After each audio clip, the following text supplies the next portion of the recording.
కొన్ని నెలలుగా సాక్షాత్తు ముఖ్యమంత్రి గారు రాజేసినటువంటి కుంపటి తిరుమల తిరుపతి దేవస్థానానికి సంబంధించి అపవిత్రమైనటువంటి మాటలు మాట్లాడినటువంటి ముఖ్యమంత్రి గారు దానికి సంబంధించి సుప్రీంకోర్టు జోక్యంతో సిబిఐ ఎంక్వైరీ జరగడం, ఛార్జ్షీట్ వేయడం, దీనికి సంబంధించి మేము పట్టుబట్టి సభలో చర్చించాలని కోరిన తర్వాత నిన్నటి రోజున వైఎస్ఆర్సీపీ సభ్యులు మాట్లాడినట్టుంది కూడా ఈరోజు అందరూ కూడా చూడడం జరిగింది.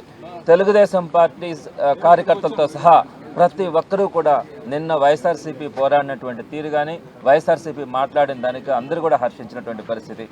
ఈరోజు మంత్రి గారు, ఎండోమెంట్ మినిస్టర్ గారు ఈరోజు దానికి రిప్లై ఇస్తూ ఏ ఒక్కటి కూడా వైఎస్ఆర్సీపీ ప్రశ్నించిన దానికి ప్రజల తరపున 120 కోట్ల హిందువుల తరపున కానీ ఈ భారతదేశం తరపున కానీ మాట్లాడినటువంటి మాటల్లో ఒక్క దానికి కూడా ఆన్సర్ చేయలేనటువంటి పరిస్థితి ఈరోజు రామనారాయణ రెడ్డి గారిది, అంటే ఎండోమెంట్ మినిస్టర్ గారిది. ప్రధానంగా మనం అడిగింది ఏంటి, మీరు ఏదైతే కల్తీనే ఈ సప్లై అయిందన్నారో ఏఆర్ డైరీ గురించి మీరు మాట్లాడుతూ ఉన్నారు.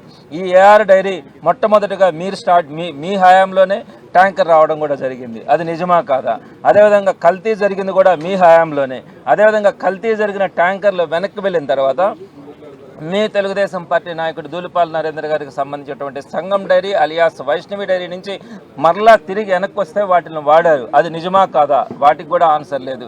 మొత్తం మీద కల్తీ అన్నది మీ టైంలో జరిగింది, మీ టైంలో ప్రారంభించబడినటువంటి ఏఆర్ డైరీలో జరిగింది అనే దాని గురించి స్పష్టత ఇవ్వలేకపోయినారు. అదేవిధంగా ఇందాపూర్ డైరీ గతంలో అది రిజెక్టెడ్ అయింది, ఎందుకంటే దాంట్లో కల్తీ ఉందని చెప్పి 2014-19లో టీటీడీ ల్యాబ్ దాన్ని రిజెక్ట్ చేస్తే అది డిస్క్వాలిఫై అయిన దానికి ఈరోజు ఏకంగా 321 రూపాయల నుంచి 658 రూపాయలకి పెంచి అదే ఇందాపూర్ డైరీకి మీరు కట్టబెడితే ఆ ఇందాపూర్ డైరీ మీ హెరిటేజ్ డైరీకి ఒక co manufacturing unit or manufacturing unit అని చెప్పి మేము సాక్ష్యాలతో చూపించినాం. అది నిజమా కాదా కూడా చెప్పలేకపోయినారు. మేము పదే చెప్తా ఉన్నాం, హెరిటేజ్ డైరీ యొక్క ఇది ఆర్థిక కుంభకోణం కోసం మీరు ఒక రాజకీయ కుట్రగా ప్రారంభించి ఈరోజు దాన్ని తీసుకొచ్చినారని చెప్తే దాంట్లో హెరిటేజ్ డైరీకి సంబంధం లేదనే విషయం కూడా ఈరోజు చెప్పలేకపోయినారు. అదేవిధంగా ఇందాపూర్ డైరీ కుంభకోణం గురించి కూడా మేము మాట్లాడితే దాని గురించి కూడా మాట్లాడలేకపోయినటువంటి పరిస్థితి. అదేవిధంగా మీరే చెప్తా ఉన్నారు బోలేబాబా డైరీ గురించి. ఆ బోలేబాబా డైరీకి టెక్నికల్ క్లియరెన్సెస్ ఇచ్చింది కూడా మీరేనని చెప్పి మేము అడిగితే దాని గురించి కూడా కాదని చెప్పలేనటువంటి పరిస్థితి.